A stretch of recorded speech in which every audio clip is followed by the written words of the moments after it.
குழந்தையம்மா. நாங்கள் கச்சைட்டியில் இருக்கிறோம். பெருமாள் நகர் பகுதியில் கல்குவாரி இருக்கிறதுனால தூசியெல்லாம் வருது. அதிகமான லாரியை போகிறதுனால வீட்டுகளில் தூசி படியுது. அதனால் சோறு தண்ணி தூக்கிட்டு போக முடியலை, வர முடியலை.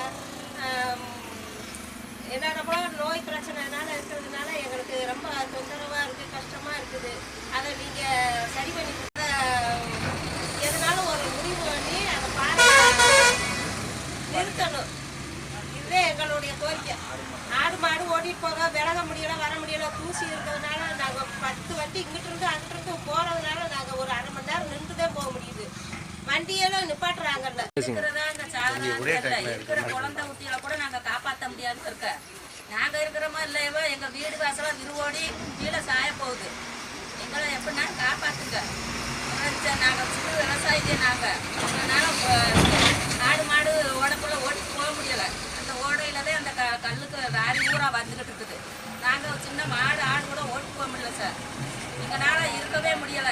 நீங்க எனக்கு நடவடிக்கை எடுத்து எங்களை கோரிக்கை நிறைவேற்றுங்க சார். ரொம்ப கேட்டுக்கிறேன். நாங்கள் பெருமாள் நகர்லேருந்து பேசுகிறோம். இந்த கல்குவாரி இருக்கிறதுனால அரிப்பு வருது, ஆஸ்மா வருது, சொரியாசிஸ் பிரச்சனை எல்லாத்துக்கும் வந்துக்கிட்டு இருக்கு. புதுசாக இப்போ ஒரு நரம்பு சுருள்ற பிரச்சனை வேற வந்துக்கிட்டு இருக்கு. வேணா கூட லேபில் டெஸ்ட் எடுத்து கூட பாருங்க. இதனால பிள்ளை குட்டிகளுக்கும் நிறையா நோய்கள் வந்துக்கிட்டு இருக்குது.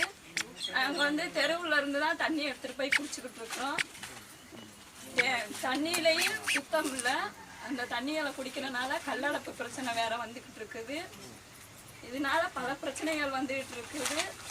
இந்த பிரச்சனை எங்களுக்கு இழப்புக வேற வந்துக்கிட்டு இருக்குது. மூச்சு விடுறதுக்கே சிரமமாக இருக்குது. அதனால இந்த கல்குவாரியை நிறுத்தி கொடுக்குமாறு தமிழக முதலமைச்சர் அவர்கள் எங்கள் நடவடிக்கையை எடுத்து கொடுக்குமாறு மிக தாழ்மையுடன் கேட்டுக்கொள்கிறேன். நிம்மதின்றதே இல்லை. படுத்தா திடீர்னு நைட்டில் லாரிகள் நைட்லேயும் கல் அள்ளிட்டு போகிறாங்க. நைட்லேயும் தூங்க முடியல, பகல்லையும் எங்களுக்கு தூக்கம் இல்லை. ரொம்ப எங்களுக்கு இம்சையாக இருக்குது இந்த லாரி இந்த பாறை இருக்கிறதுனால. அதனால் எங்களுக்கு முதலமைச்சர் ஐயா அதை கேட்டு கொடுக்குறாங்க கேட்டுக்கிறோம்.